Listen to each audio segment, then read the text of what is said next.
Don't leave your broken heart at the door. Bring it to the altar of life.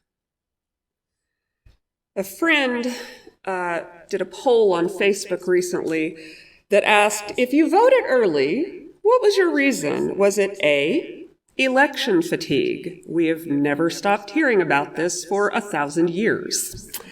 Was it B, a sense of urgency? For instance, you're genuinely excited about your candidate. Or C, was it another reason?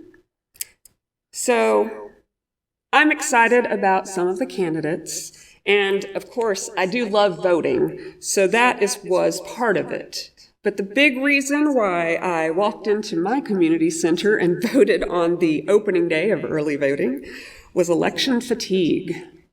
Election season has now dragged on for what I suspect to be 2015, 14, I don't know, what are we, 10 years now? Something like that.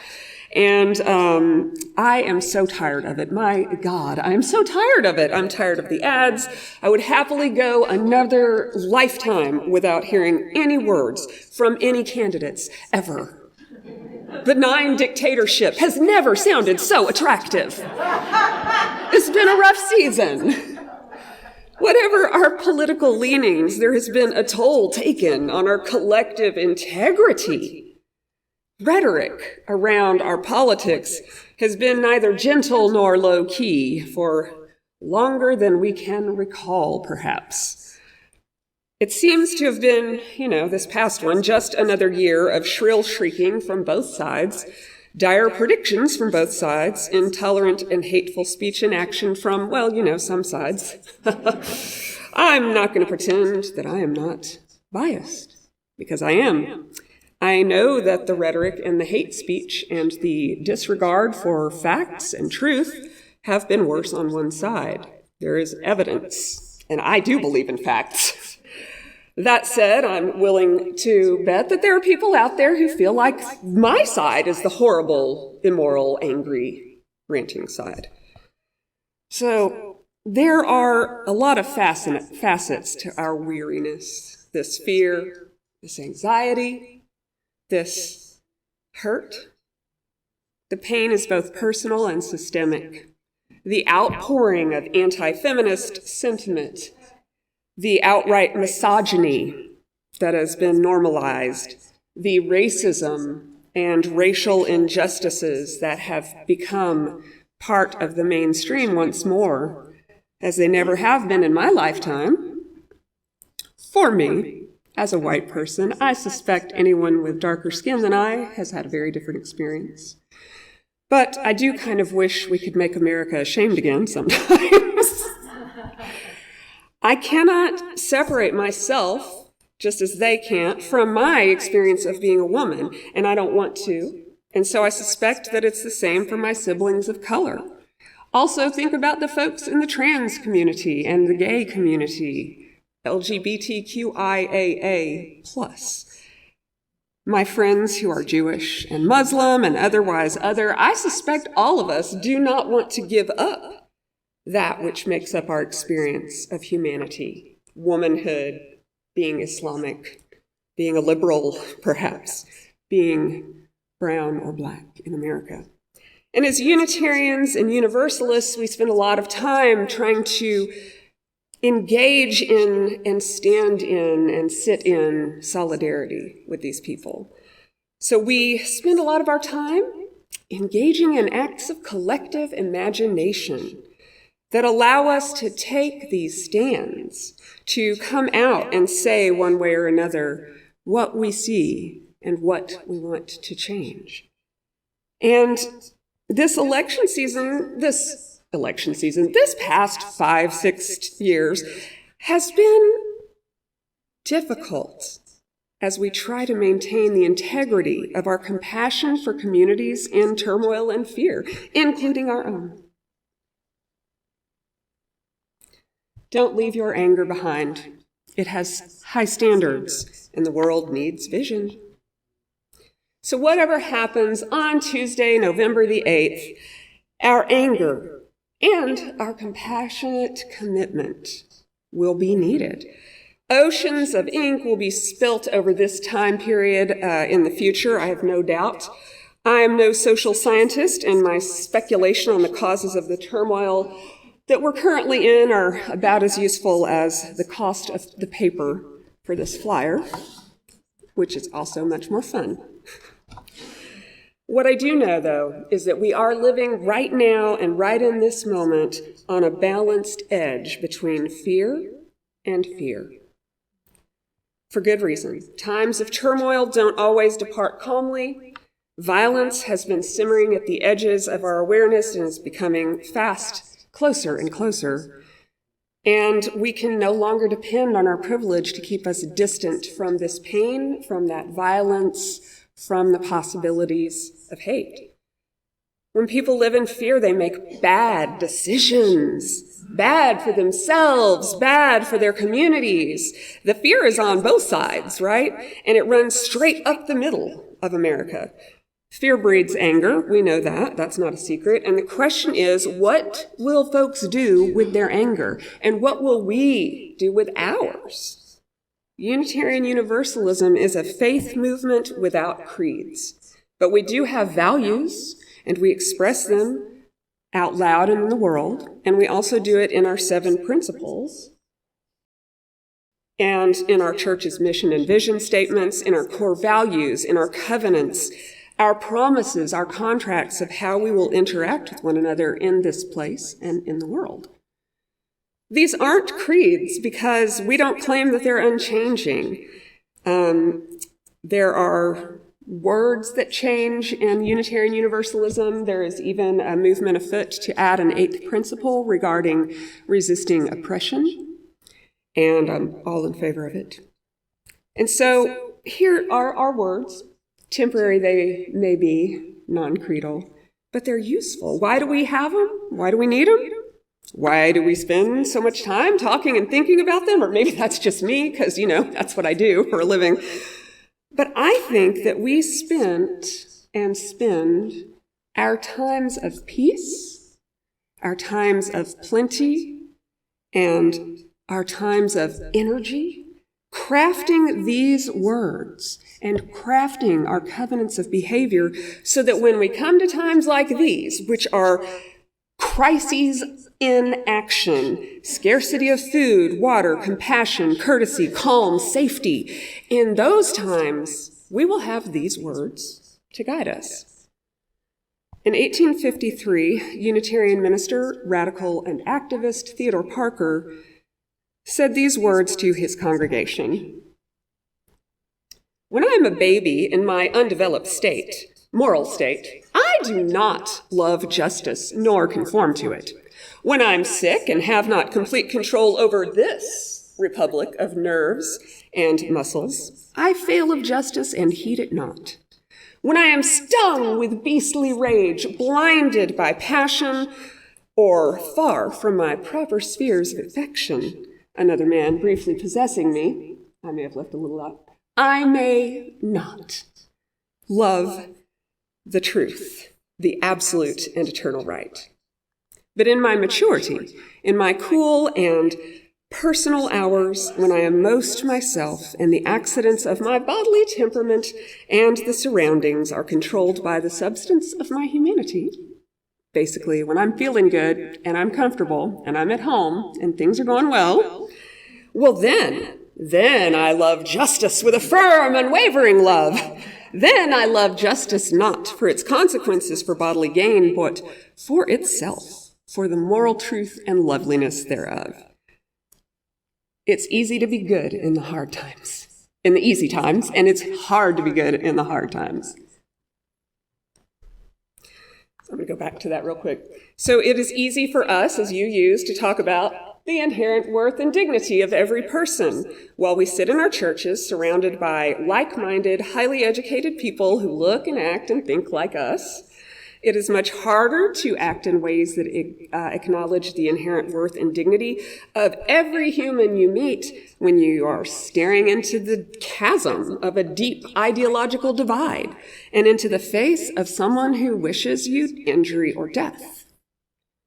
So it's hard. It's hard to remember we're part of the interdependent web of all existence when we are wishing some people, and you know the ones, we wish they would just fall off the face of the planet, or go into hiding, or take a long walk off a short dock, or vanish like a magician's beautiful assistant.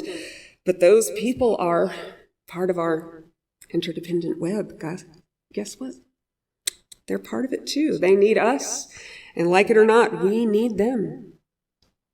Our anger is the thing that makes it hard to remember the love of justice over the clamor for revenge. But our anger, if we hold it to those high standards, can be our spur. Anger's heat will be the fire in our bellies as we pick up the pieces after this election and begin to craft our new vision of what it means to be a Texan and an American in this time and in this place. Win or lose, a new vision will emerge. And our righteous and compassionate anger spurs us to be part of the vision and part of its shaping. Bring your broken heart and your anger with you, and your joy, and your passion. I have felt passionate recently, but not often joyful. My broken heart, my angry soul, my weary bones, they have choked off much of my inner joy. And I'm just tired sometimes in my body and my soul, and joy is hard to come by when you're exhausted. So I cultivate my joy, and I recommend that you do so as well. Right now, that means that I take time to be nice to myself. And here are some of the things that I do, and you should laugh at me or take them with you, either one. I play music loudly in my house and dance by myself. Well, with my dogs and cat. I admire my dog and I cuddle him intensely. Also my cat, who thinks he's a dog or something because he doesn't act like a cat. He lets me carry him around, and he sits with his front paws over my arm, and he looks out at the world, and we walk around the house or we dance. I read something other than textbooks and theological treatises. Oh my God, every once in a while, no, that's not true. Every single day I read a lot of really trashy stuff that I love, like sci-fi and fiction and mysteries and good stuff. I say I do this, but I'm working on it. I meditate, and I try hard to loosen my grip on the hurt feelings and the cynicism that weighs me down. I write something other than sermons. That helps me. Maybe it'll help you. And I go outside. That's really the heart of it for me. I spend as much time as possible sitting outside because no matter how cynical I feel, I have morning glories. You know? Yes, exactly. Morning glories will cure your ills. I hope that by taking care of myself, I will be better able to take care of the rest of the world. The airplane thing, please place the mask upon your own face first, before helping those who need help. And I do feel like there's been this sudden drop of air pressure in my life or in the world. And so we got to care for ourselves so that we can be healthy to help other people. And so I ask you to carry this question out with you. How are you cultivating your joy and your passion? How are you being nice to yourself? Bring your loving and your courage and your conviction. The Buddhist metta meditation goes like this. May I be filled with loving kindness. May I be well. May I be whole. May you be filled with loving kindness. May you be well. May you be whole. May we, the world, be filled with loving kindness. May we be well. May we be whole. That phrase, loving kindness, I've talked about it before. It's common all over the world. In Pali, it's metta. It's also all over the Hebrew and Greek scriptures, the Hebrew Bible and the New Testament. In Hebrew, the word is hesed. I've talked about it. I did a whole sermon about that word. Our English translation of chesed is as loving kindness, but it's incomplete because loving kindness sounds nice, but niceness isn't everything. In Hebrew, hesed has the connotation of determined, enduring love, steadfast love. We are going to need love. Not some kind of pale Hallmark love, not Christmas tinsel love that we put away after the holidays. We're going to need the deep, red love of our heart's blood, a courageous, a convicted love. We are going to need hesed, a steadfast and sturdy and enduring and determined love. Bring your need for healing and your powers to heal. Well, we've talked about being angry. We've talked about the desire to lash out. But healing doesn't happen out of anger or hurt. Healing happens when you open your hand and let the sharp, knife-edged shards of resentment and fear and hatred fall from your grip. Healing happens when you let go and allow air and light into the space. And healing happens when you see that we are all interconnected and there is no other, and to be angry at the other is to be angry at the self. And so we forgive ourselves and get back to work. The ones who are experiencing scorn and bigotry are American, and the ones who are calling for hatred and violence are also American. The American dream is messy. It's full of contradictions. Unitarian Universalism is a faith with old roots, but its flowering has been here in the United States. It is a uniquely American faith, although it has spread beyond our borders. Our 7 principles illuminate our Americanism, that we use the democratic process, for instance. And our principles also mirror the contradictions and messiness of our particular and peculiar ways of life, our peculiar and evolving faith. Our 5th principle, let me go back here and see what that guy says, states that we affirm and promote the right of conscience and the use of the democratic process. And that means we believe that the majority does rule and that we should perhaps do things like believe the results of elections. But it also means that those in the minority, that right of conscience, can and must exercise their right of conscience and push back on the majority where the majority strays from the good. That's why you got both sides. It happens all the time. A majority of people for decades and centuries felt that human beings should own and enslave other human beings in the form of slavery or in the form of marriage. Majority rule can be terrible for lots of people.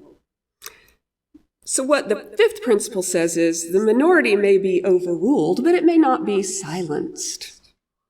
The majority of Americans may believe that our president in 2 years should be a Democrat, or they may believe it should be a Republican. They might, some do. It's okay, they can believe what they want. The majority of Americans, well, I won't say that. I'll just say that no matter who wins this Tuesday or in 2 years, and no matter what happens this Tuesday, which in Texas is pretty big considering what we're voting for, then people in both camps will need healing. And people in both camps have to be reminded by us, among others, that our disagreements do not make us enemies. In fact, they make us Americans. Whether we're all in, or some of us are in, the unsilenced minority or the broad sweep of the majority, we are all interconnected, and we will all need to heal and be healed. I love this. There is work to do, and you have all that you need to do it right here in this room. As I wrote this sermon, I tried to imagine what would I want to hear if it was me sitting out there. And This is what I've come up with. No matter what happens on Tuesday, there will be work to do. No matter what happens on Tuesday, there will be people around you who need to be loved. The same people who need to be loved today. You will need some love, and so will I. And also people will be there on Tuesday, after Tuesday, who are afraid. People on both sides of the political spectrum, and they will need to be loved. Oh, it's so hard. It's really hard to love people sometimes, and sometimes loving people means not letting them harm you or others. Let's be clear on that.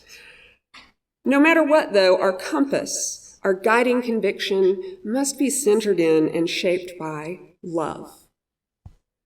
In the coming days, I call upon you and me and us to be intentional about our ethics. For me, that means our faith principles, and it also means my own commitment to seek wisdom, to walk lightly. Those are the 2 tattoos I have on my 2 feet.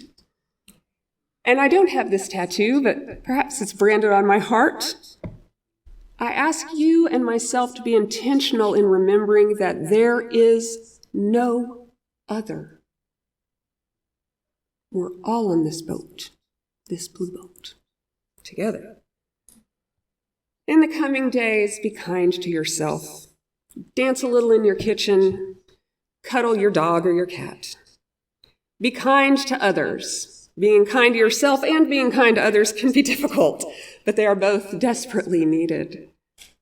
And in the coming days, remember that Hebrew word, hesed, or remember loving kindness, steadfast love. Have steadfast love for yourself and your neighbors, even the ones who seem unlovable. And in the coming days, think about healing. How can we heal others, and how can we heal ourselves or let ourselves be healed? Reach out for healing. In the coming days, take comfort in our community and your other communities.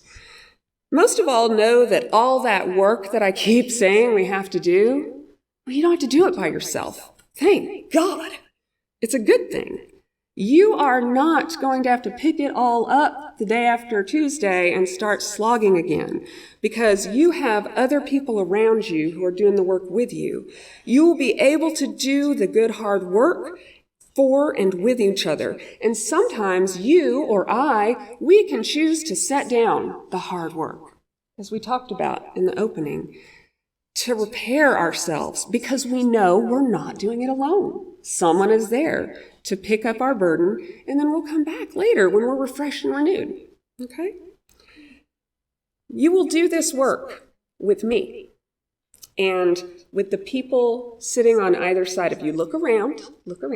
You see each other? Yes?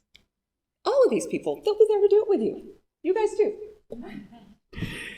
And so we are connected.